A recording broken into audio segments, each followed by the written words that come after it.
Hi, it's me, Ingrid P. And there's a duck right in front of me. Here he is. And he doesn't really know what I'm doing out here, filming a video. So let's turn back to me.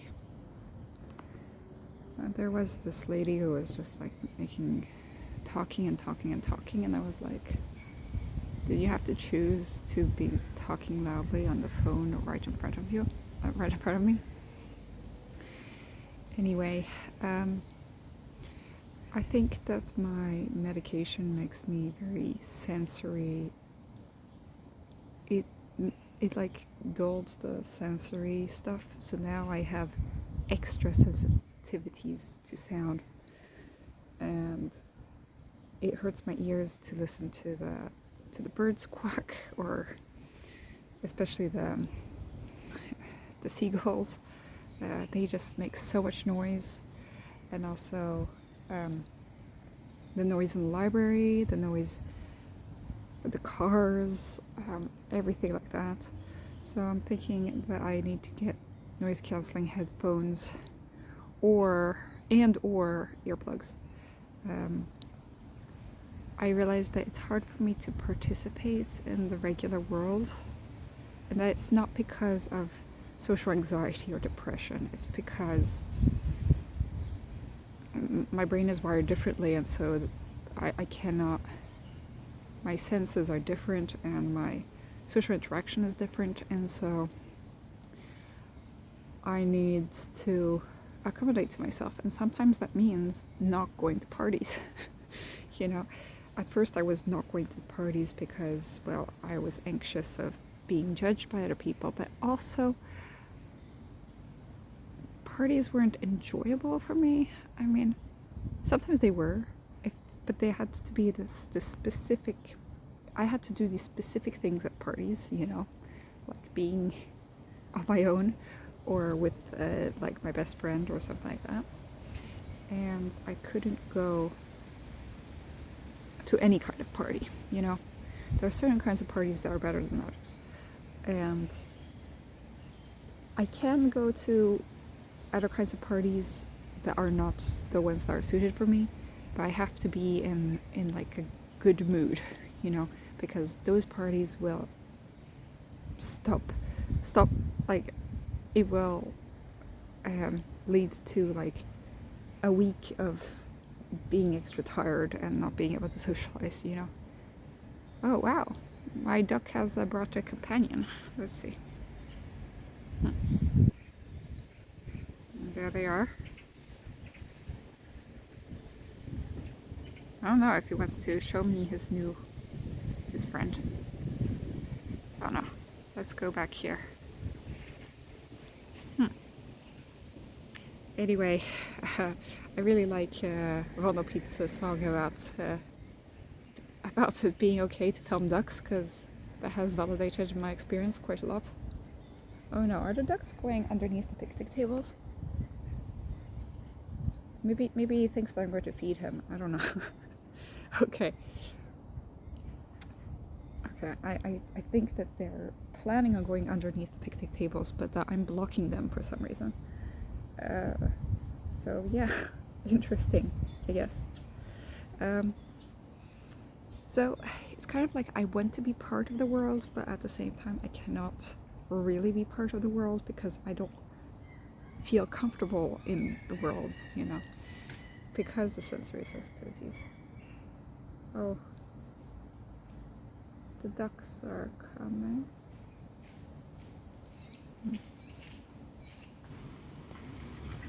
Okay, well, I don't know what you want from me. I have no food.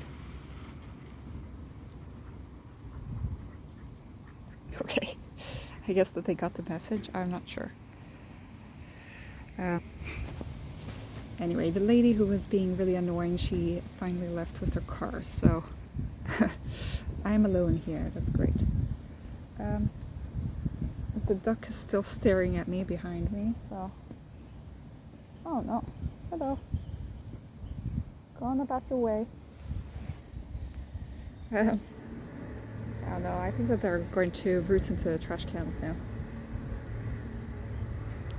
Anyway,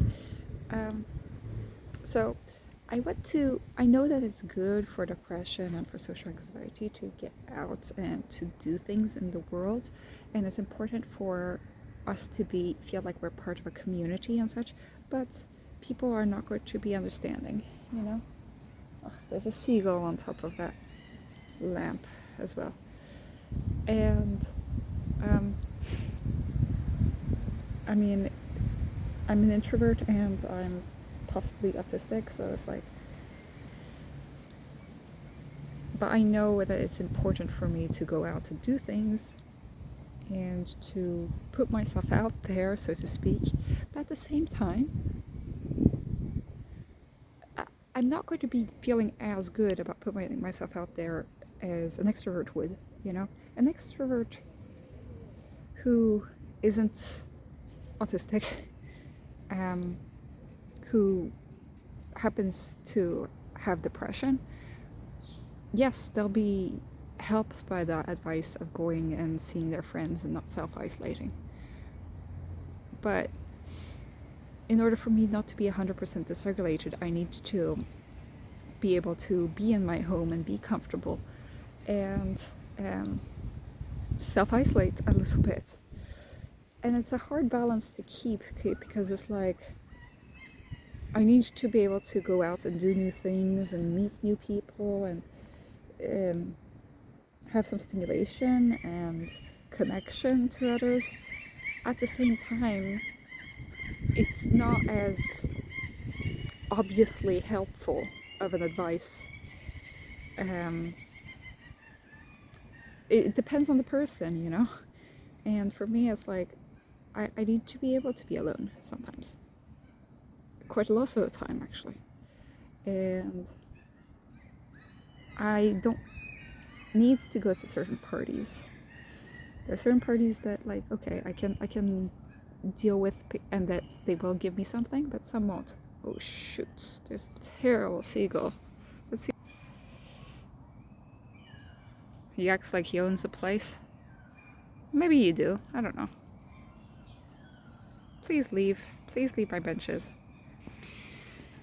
The birds are all over the place today. The seagull is like vaguely judging me. Oh no, he's coming towards me. What is he doing? He's vaguely judging me and he's leaving. Okay, good. I don't know what he thought. And there are some magpies also like dancing over there. I don't know what they're...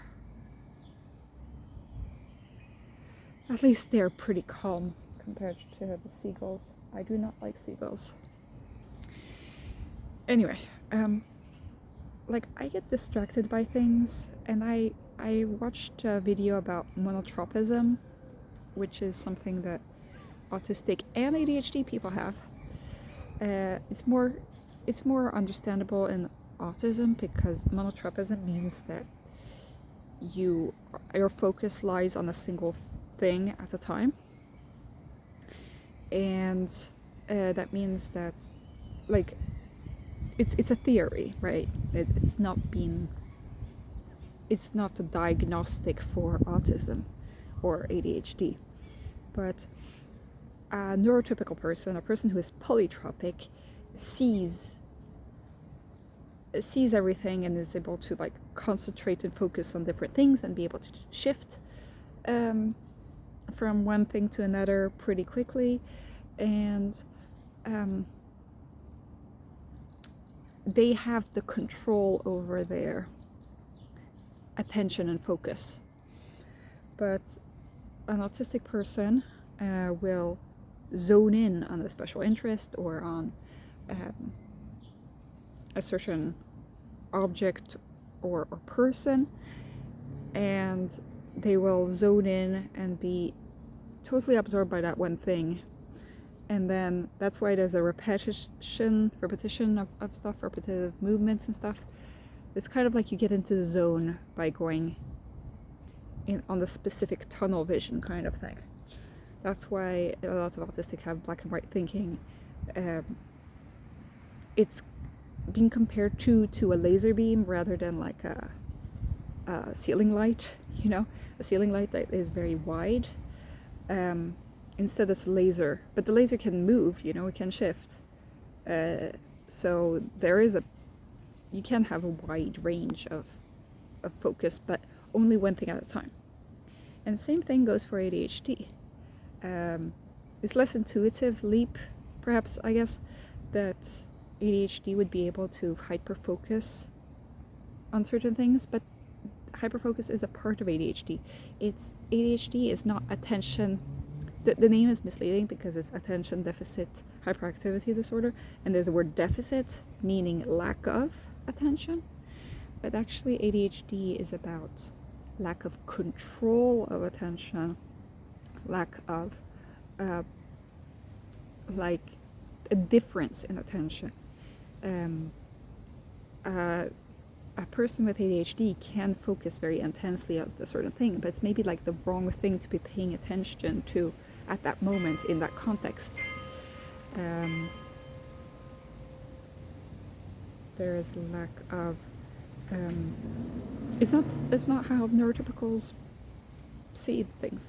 So ADHD people are monotropic as well. It's just it's in a different way than for autistic people.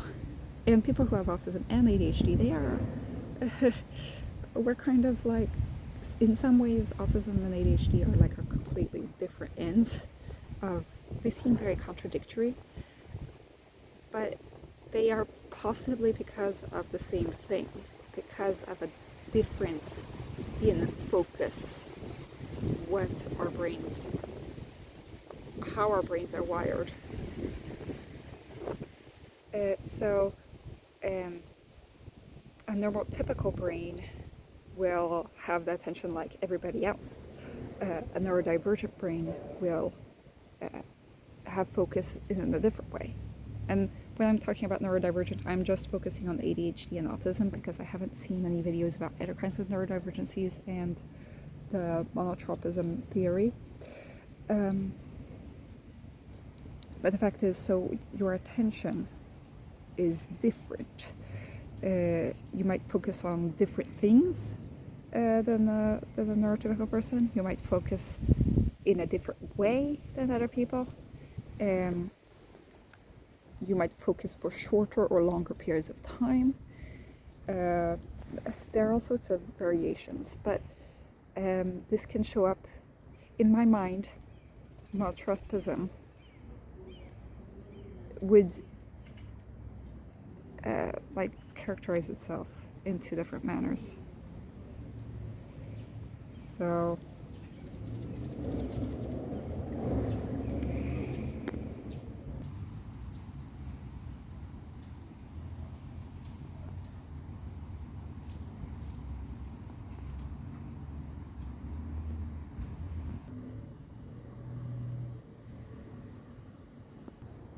okay, so there is a lack of focus, and that leads to a difficulty to be comfortable in the world around us because our focus is so different. And so the sensory focus is different. Autistic people and ADHD people are often hyper and hyposensitive to different sensory things, but also stimulation in general. And also we focus on different sensory but also social cues, and there's different focus of stuff, and that's why I'm getting distracted by everybody passing by, because I don't like being perceived while I make these videos. It's kind of weird. Anyway, this place usually is a good place to sit if I don't want to be distracted, but when it's a sunny day, then people pass by here all the time.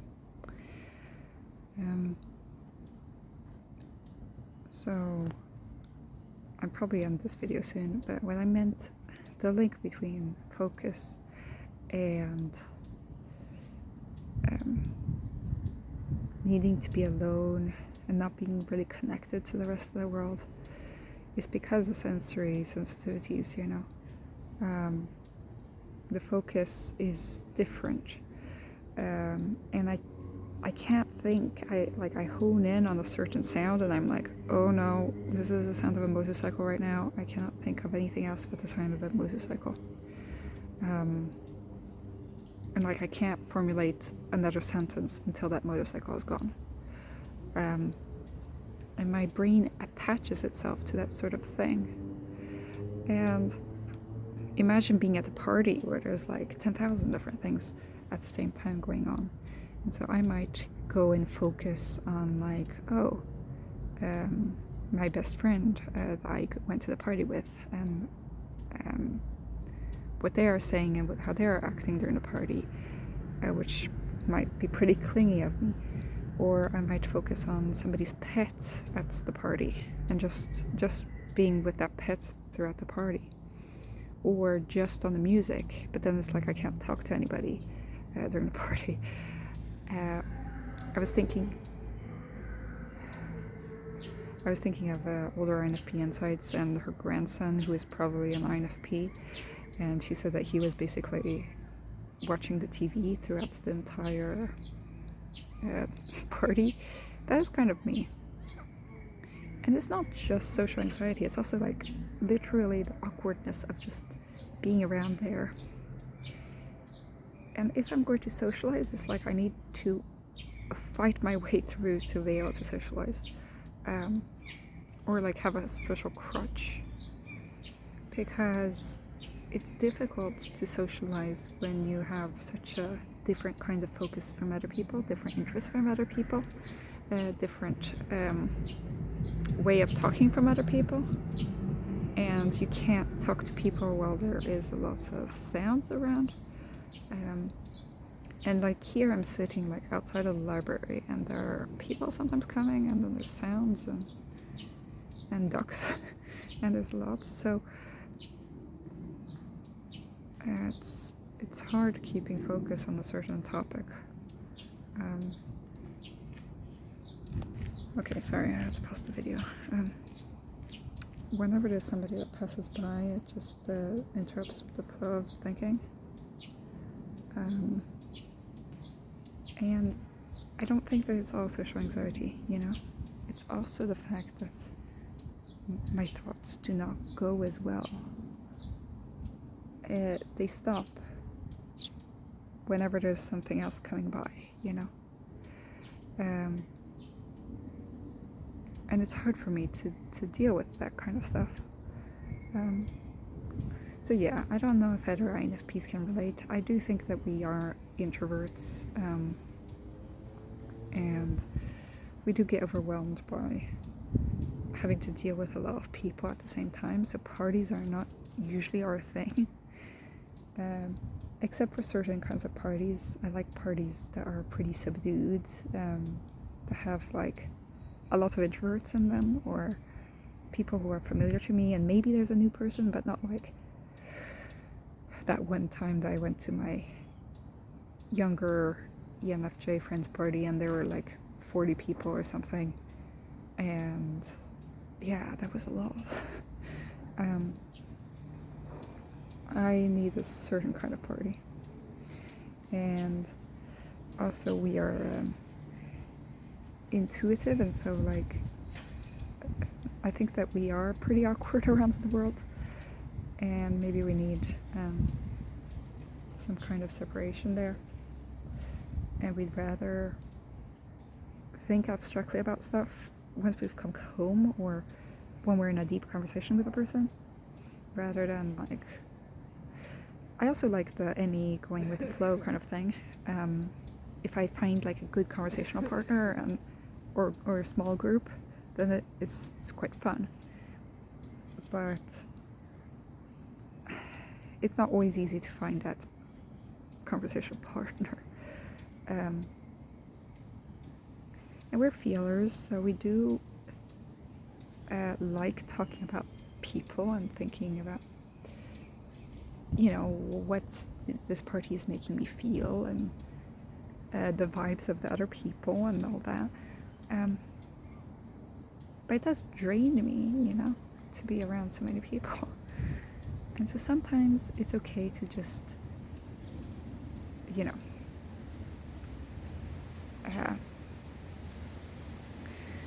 be okay with the fact that we're going to have to go home and recharge for days, But we can't be expected to go to as many parties as an extrovert, somebody who likes parties does.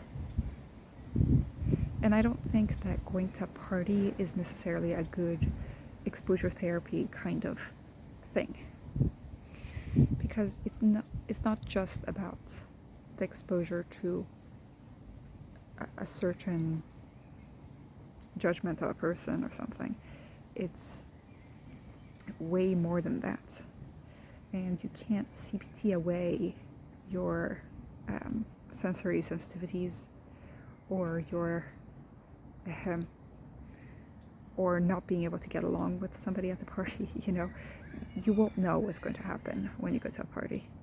It could go good or it could not go good. It's not easily controlled, verifiable, And so that's why I wouldn't put going to a party as a CBT exercise of exposure, I would say that the actual going to the party, maybe yes, but the amount of time that you stay at the party, or if you enjoyed going to the party, is not a reflection on how well you manage social situations, It's not a marker of how well you have exposed yourself and gotten over your fears and gotten out of your comfort zone.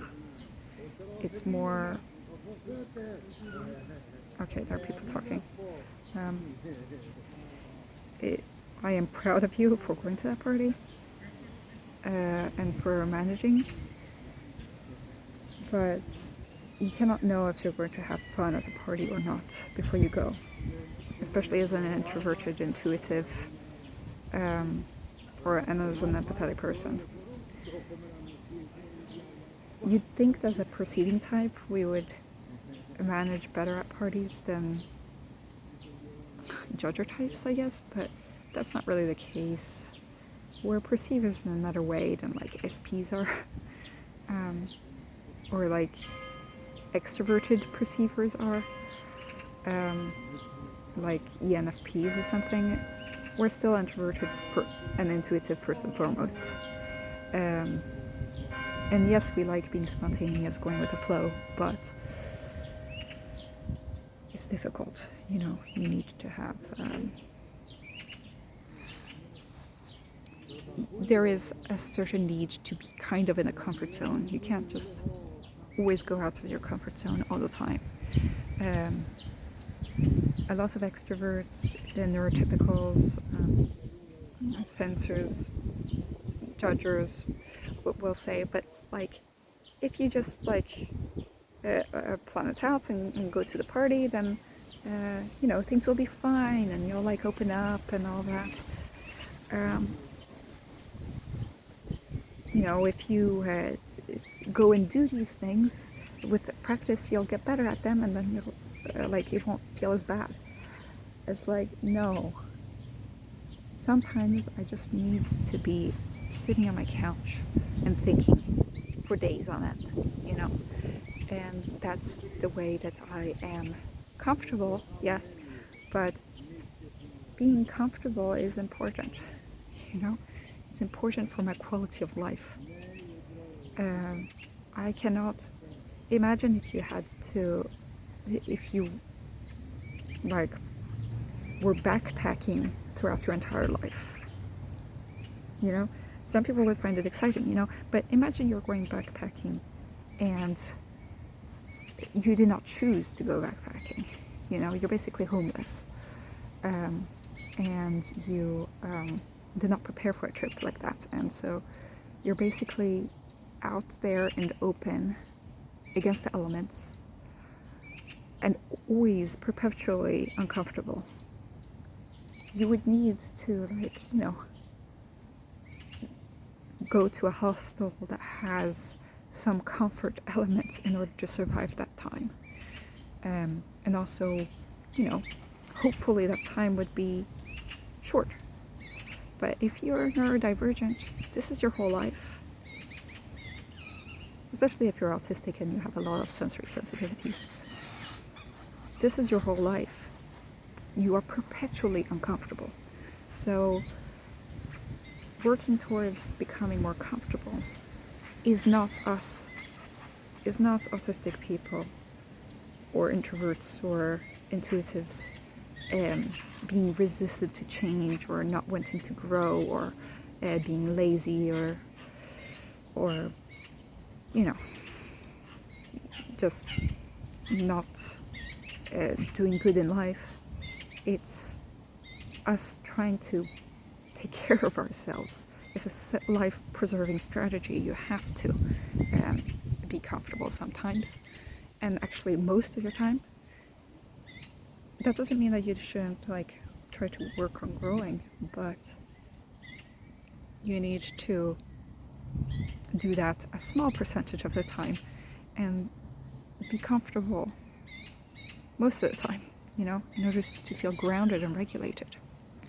And I think that a lot of neurotypical people or people who fit the norm in a certain way, they do not see that. And unfortunately, a lot of therapists do not see that, in that they think that people who are neurodivergent should fit the textbook definition of the thought patterns that are in the textbook, and it's not always the case. So that's all I had to say for today. I'm going to leave this place because there are a lot of people that pass by, and also the ducks have left. So yeah, have a great day.